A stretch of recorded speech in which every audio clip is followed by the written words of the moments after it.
कभी इतने अरसे आपने लाइव प्रोग्राम्स भी किए हैं तो कभी कोई ऐसा ब्लफ एंकर ब्लफ भी हो जाता है, कोई ऐसा वाकया अगर याद हो जो सबसे ज्यादा आपको भी याद रह गया हो? जैसे मुझे कुछ याद है, आप कहेंगे तो मैं भी सुना दूंगा। आप पहले आप सुनाइए। आप अपने सुनाएंगे या उनके सुनाएंगे? अच्छा, इसको हमारी आप ये भी बताए ना नाज़रीन भंड को, कहते हैं ना? भंड कहते हैं इसको, यहाँ की हमारी लैंग्वेज में। मेरे साथ एक एंकर बैठी थी, मैं बता देता हूँ। उनका आंखों का कोई ट्रीटमेंट हुआ था। अच्छा, उन्हें नजर ठीक से नहीं आ रहा था और मैं प्रोड्यूसर को गाइड करने की कोशिश कर रहा था कि इन्हें ठीक से नजर नहीं आ रहा। ठीक है। वो नहीं सुन रहे थे। आपको पता लाइव जब आप होते हैं तो मुश्किल होती है। अब वो स्टोरी क्यों हुई है प्रॉम्प्टर पर, तो वहां पर लिखा हुआ था कि पाकिस्तान ने 2 F-16 तैयारे म्यांमार को दे दिए। ओके।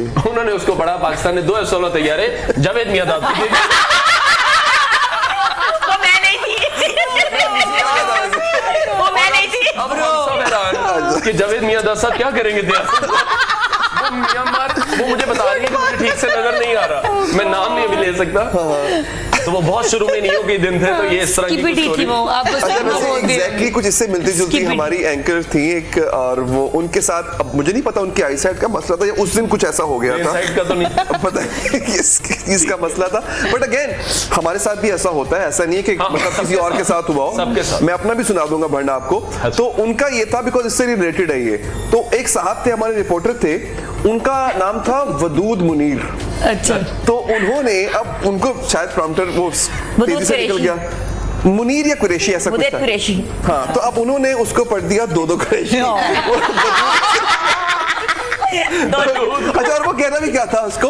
अच्छा, वो हुआ ये कि लिखा हुआ आ गया, इस सवाल का जवाब हम पूछेंगे वदूद कुरैशी से। अच्छा, अब उन्होंने ये नहीं कहा कि इस सवाल का जवाब, उन्होंने कहा अच्छा जी बताइएगा दो कुरैशी इस वक्त वहां पे क्या सूरत है।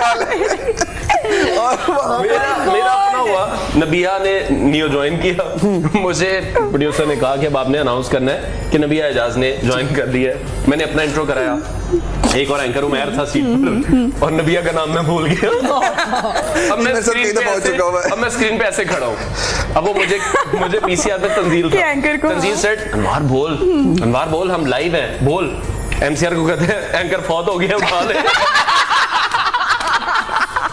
मुझे नाम नहीं ना याद आए ना, नबिया का नाम भूल गया। अच्छा, जिससे हम मुसलसल बात कर रहे हैं ना, कंटिन्यूस 5 मिनट का एक उनके साथ प्रोग्राम में आपके साथ इंटरेक्शन चल रहा है, और समटाइम्स आप जोन आउट होते हैं और उस गेस्ट का नाम भूल गया, अब उसका शुक्रिया अदा करना है। बिल्कुल। अच्छा, आप आए, तशरीफ लाए, आपने अपनी राय से आगाह किया। मैं कर रहा हूँ ना, आ जाए ना किस तरह से राय से आगाह किया, नहीं आया, अच्छा बहुत शुक्रिया, हम जाए। बहुत बार होता है। मेरे तो बहुत किस्से जो मुझे भी याद बल्कि आया भी। मेरा पहला मुझे याद है कि जो भंड था, क्योंकि जब मैं नई एंकरिंग में आई तो हम लोगों की नाइट शिफ्ट आपको पता है कि होती है, और नाइट के बाद जब आप ट्रेन होते हैं और जब चैनल को लगता है कि आप ट्रेन हो गए तो उसके बाद फिर वो आपको डे शिफ्ट में लेकर आया। तो वो दुनिया न्यूज़ के साथ में थी और दुनिया 12 मुझे तब एक उनका बड़ा स्पेशल बुलेटिन होता था, और वो मेरा बड़ा ड्रीम था कि मैं ना, वो शाजिया ज़िशान करती थी, अजमल जामी करते थे, तो मुझे वो बड़ा पसंद था, उसकी फास्ट पेस थी। तो वो जी मुझे शिफ्ट किया इन्होंने मॉर्निंग में, और दुनिया 12 बजे में मैं हो गई, और इतनी ब्रेन फॉग आ गई, आई डोंट नो कि प्रॉम्प्टर ही नहीं पढ़ा जा रहा। मैं एक साथ से खबरें पढ़ी थी, उसामा गाजी मेरे साथ थे, और आपको तो पता है कि वो अगर कोई एंकर गलती करे तो वो मुझे लगा उनका दिल ज्यादा टूट जाता है कि ये गलती हो गया, मैं क्या करूं।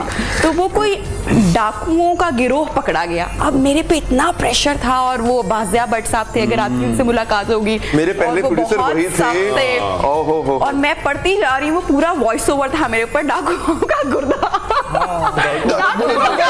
गिरोह नहीं गया, और मुझे समझ में नहीं आ रही, और सामा भाई को भी नहीं समझ आ रही कि अब मैं इसको वॉइस ओवर में कैसे कट करूं। तो भट्ट साहब का स्पेशल जुमला होता था, वैसे खोलते थे, आपने गलती होगी ना, लैच खोल के ना, अंग्रेज आप वहीं पे फ्लैट हो जाते हैं कि यार ये अब मेरी मिस्सी होगी, अब क्या हो गया। But there are like numerous, हमें शायद याद भी नहीं है, बहुत ज्यादा। एक्सप्रेस में क्रोमा लगा हुआ था, तब की बात है, तब एक्सप्रेस ने वर्चुअल सेट दिया बहुत बड़ा ना।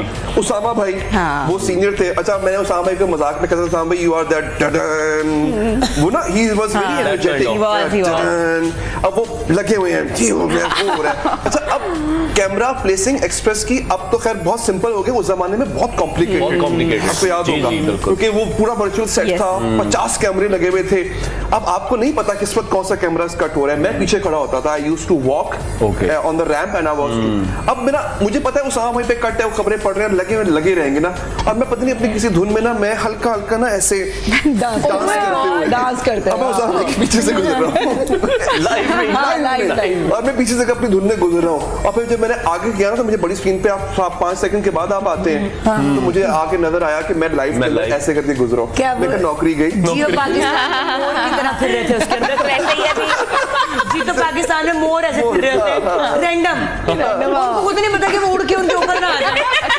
मोर उड़ लेते हैं, आपको पता है ना, तो ऐसे आप लोग चल रहे, कारी साहब से सवाल हो रहे हैं और मोर यहाँ से जा रहे हैं, मोर यहाँ से जा रहे हैं, बड़ा साहब गाड़ी में डाल के लेके आते हैं।